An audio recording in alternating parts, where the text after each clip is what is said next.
안녕하세요 여러분, 롤스토리 디자인 연구소의 우디입니다. 유튜브 채널 운영을 위한 포토샵 디자인, 오늘은 챕터 3의 레슨 01, 아주 간단한 방법으로 이렇게 긴 그림자가 있는 타이포그래피 배너를 만들어 보겠습니다. 자, 포토샵을 실행하고 컨트롤 O 열기를 통해서 유튜브 배너 가이드 PSD 파일을 불러오도록 할게요. 참고로 여러분, PSD 파일은 포토샵의 원본 파일이고요. PSD로 저장해두면 이런 식으로 레이어를 기억해서 저장시킬 수 있답니다. 여러분들이 어떤 작업을 이어서 하고 싶거나 또는 원본을 편집해야 할 일이 있다면 항상 PSD 포맷으로 저장을 하시면 돼요. 자, 유튜브 배너 가이드 PSD 파일을 불러오면 이렇게 안전 영역이 보이게 돼요. 여기 안쪽에 있는 짙은 파란색 여기 구간이 여러분들의 텍스트 또는 로고 같은 게 잘리지 않고 보여지는 최소 안전 영역 공간이기 때문에 항상 여러분들의 디자인은 특히 문자와 로고 같은 것들은 웬만하면 여기 있는 안전 영역 안쪽으로 디자인하는 습관이 필요하답니다. 우선 깔끔한 단색 배경을 만들기 위해 레이어 패널 하단에 있는 조정 레이어 아이콘을 누르고 여기 있는 단색을 눌러가지고 배경을 만들어 줄게요. 책에서는 60729A 이렇게 되어 있네요. 자, 이렇게 배경 레이어를 하나 만들어 주도록 하겠습니다. 그리고 수평 문자 도구를 클릭해서 문자를 입력하도록 할게요. 기본적으로 바탕에 한번 클릭하면 이렇게 로러미썸이라고 대체 텍스트가 뜨는데요. 요 문자를 기준으로 여기 있는 텍스트를 이렇게 뭐 크기라든가 스타일 등을 변경해 보시면 돼요. 자, 아무튼 책에 있는 글꼴과 크기, 컬러를 지정해주고 저는 여기다가 우디TV라고 예제랑 똑같이 입력을 해주도록 할게요. 이렇게 입력을 다 했다면 항상 컨트롤 엔터를 누르면 문자를 닫을 수 있고 기본 이동 도구를 통해서 이렇게 이동을 시킬 수 있어요. 여기 있는 단락의 가운데 정렬을 통해서 문자 자체도 가운데 정렬을 해둘게요. 이렇게 가운데 정렬을 굳이 하는 이유가요. 혹시나 뭐 디자인 하다 보면 여기서 내용을 뭐 추가할 수도 있잖아요. 그때 가운데 정렬해두고 여기 있는 레이어도 가운데 정렬을 해두면 이 친구를 문자를 더 추가하더라도 이런 식으로 레이아웃을 계속 가운데에다가 위치시킬 수 있습니다. 자, 아무튼 우디TV라는 내용을 입력했다면 자, 컨트롤 세미콜론 키를 눌러보세요. 그러면 기존의 배경 때문에 가려졌던 여기 안전 영역을 볼 수 있는 가이드라인이 나타난답니다. 이 가이드라인은요, 제가 예제 파일에서 미리 만들어둔 가이드라인이에요. 참고로 이 가이드라인은 지금 포토샵에서는 보이지만 실제로 뭐 PNG, JPG 등 이미지로 저장했을 때는 전혀 보이지 않는 라인이니까 걱정 안 하시고 그냥 이렇게 말 그대로 가이드로 참고만 하시면 돼요. 자, 그래서 이렇게 문자를 움직이면서 가운데다가 이렇게 위치를 시켜주도록 할게요. 이번에 완성 파일처럼 이렇게 밑으로 긴 그림자를 만들어 보도록 할게요. 일단은 우디TV 레이어가 선택된 상태에서 컨트롤 J를 통해 하나 더 복사를 시킬게요. 그리고 해당 문자의 컬러는 색상 탭을 눌러 가지고 자, 여기에 1B, 3D, 6A 이렇게 짙은 파랑으로 만들어 준 다음에 해당 레이어는 기존에 있던 글자보다 아래로 이렇게 위치를 시켜주도록 할게요. 자, 이 긴 그림자 챕터 2의 유튜브 프로필 만들면서 한번 배워본 적이 있었는데요. 자, 이런 식으로 준비를 다 마쳤다면 컨트롤 T를 눌러서 자유 변형 모드를 실행시킬게요. 그리고 이 자유 변형 박스가 보이는 상태에서 우측으로 방향키 한 번, 그리고 아래로 방향키 한 번을 누른 다음에 엔터를 누릅니다. 그리고 나서 여러분, 이 자유 변형을 반복시킬 수 있는 자유 변형 반복의 단축키 컨트롤 T에서 Alt Shift도 같이 누른 채, 그러니까 컨트롤 Alt Shift 다 같이 누른 채로 T를 이렇게 쭉 눌러보세요. 그러면 저런 식으로 우측으로 한 칸, 아래로 한 칸, 아까 전에 이동시켰던 게 계속 변형 반복이 돼서 복제가 된답니다.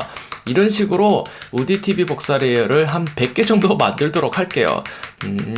쭉쭉쭉쭉쭉쭉쭉쭉 쭉쭉쭉쭉. 자, 이렇게 우디TV 복사 100개까지 복사를 했습니다. 여기 보이는 그림자를 밖으로 완전 빼버리기 위해서는요, 물론 이걸 계속해서 변형 반복을 해도 되지만 레이어가 너무 많아져서 복잡해질 수도 있잖아요. 그래서 이럴 때는 UDTV 복사 100 레이어가 선택된 상태에서 레이어 패널을 쭉 내려서 제일 하단에 있는 여기 UDTV 레이어까지 Shift 키를 누르고 클릭해 보세요.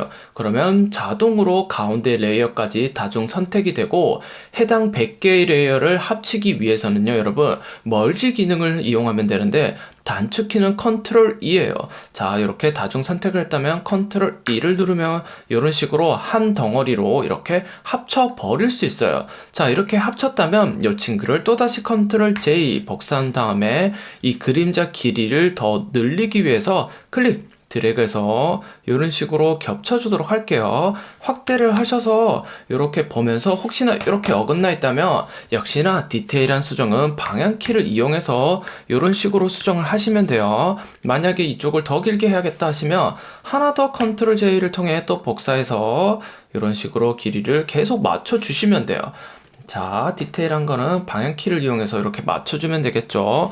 자, 그러면 이렇게 안전 영역 밖으로 그림자가 들어간 걸 볼 수 있어요. 자, 이렇게 그림자 레이어가 또 3개나 생겼네요. 그쵸? 역시나 이것도 다중 선택을 한 다음에 컨트롤 E를 눌러서 이렇게 한 덩어리로 깔끔하게 레이어를 정리해 주도록 할게요. 그리고 안전 영역 라인 밖으로 나간 여기 그림자를 깔끔하게 지우기 위해서, 자, 여기 있는 네모 모양의 툴 있죠? 사각형 선택 윤곽 도구를 선택한 다음에 밖에서부터 클릭 드래그해서 가이드라인 가까이 가면 이런 식으로 자동으로 달라붙게 돼요. 자, 이렇게 달라붙인 채로 가이드를 만든 다음에 선택 영역을 만든 다음에 UDTV 복사 102, 그러니까 그림자 레이어가 선택된 상태에서 딜리트 키를 눌러가지고 이렇게 깔끔하게 지우도록 할게요. 선택 영역을 해제하기 위해서는 디셀렉트 컨트롤 D를 누르면 이렇게 해제를 할 수 있답니다. 이번엔 완성본처럼 이렇게 문자 안에 어떤 획과 그림자와 같은 레이어 스타일을 추가해 보도록 할게요. 자, 상단에 있는 UDTV, 그러니까 제일 상단에 있는 이 문자 레이어를 선택하고 우측 끝에 빈 공간을 더블 클릭하면 이렇게 레이어 스타일 창을 띄울 수 있다. 그쵸? 여기서 획의 제목 부분을 클릭해서 획을 하나씩 추가해 보도록 할게요. 크기는 책이 있는 대로 3픽셀, 그리고 위치는 중앙, 그리고 컬러는 FF2 DD4 이렇게 해서, 자, 이런 식으로 레이어 스타일에서 획도 하나 적용을 했답니다. 계속해서 내부 그림자 레이어 스타일도 적용해 볼게요. 빈 공간을 더블 클릭해서 레이어 스타일 창을 띄우고 내부 그림자 클릭, 그리고 혼합 모드는 표준으로 하고, 아마 여러분들이 처음 포토샵 실행해서 레이어 스타일이 들어와서 내부 그림자에 들어오면 이 친구가 아마 곱하기로 되어 있을 거예요. 그런데 저는 표준으로 만들어주고 색상은 D85A4B 이렇게 붉은색으로 하나 적용을 해줄게요.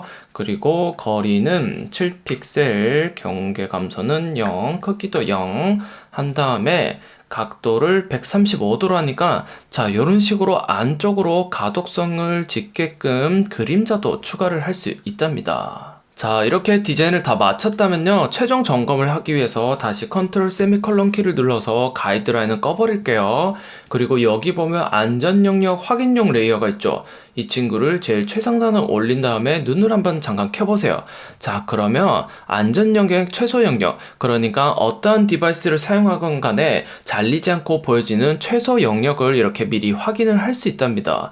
다만 저장할 때 이 안전 영역 레이어의 눈은 반드시 끄고 저장을 하세요. 그래야 자동으로 디바이스별에 맞게끔 잘려서 배너가 업로드가 돼요. 자, 이렇게 다 했다면 항상 컨트롤 시프트 S, 다른 이름으로 저장하기를 통해서 포맷은 PNG 포맷을 선택하고 저장을 해주면 짜잔, 이렇게 아주 간단한 방법으로 그림자가 있는 타이포그래피 배너를 만들 수 있답니다. 자, 이렇게 배너 디자인을 끝마쳤다면 여기서 여러분들 채널을 설명하는 부가적인 내용이라던가 부가적인 디자인을 더 추가해도 상관은 없어요. 다만 이 유튜브 배너 영역이 유튜브에서 가장 큰 디자인 영역이라 할지라도, 그렇다고 이것저것 너무 많이 넣어버리면 보면요, 어떤 걸 봐야 할지 방향성을 잃게 되니까 이런 식으로 최대한 간단하지만 임팩트 있는 그런 구성으로 디자인을 먼저 해보시길 바랄게요. 자, 그럼 오늘 수업은 여기까지 하도록 하겠습니다. 감사합니다.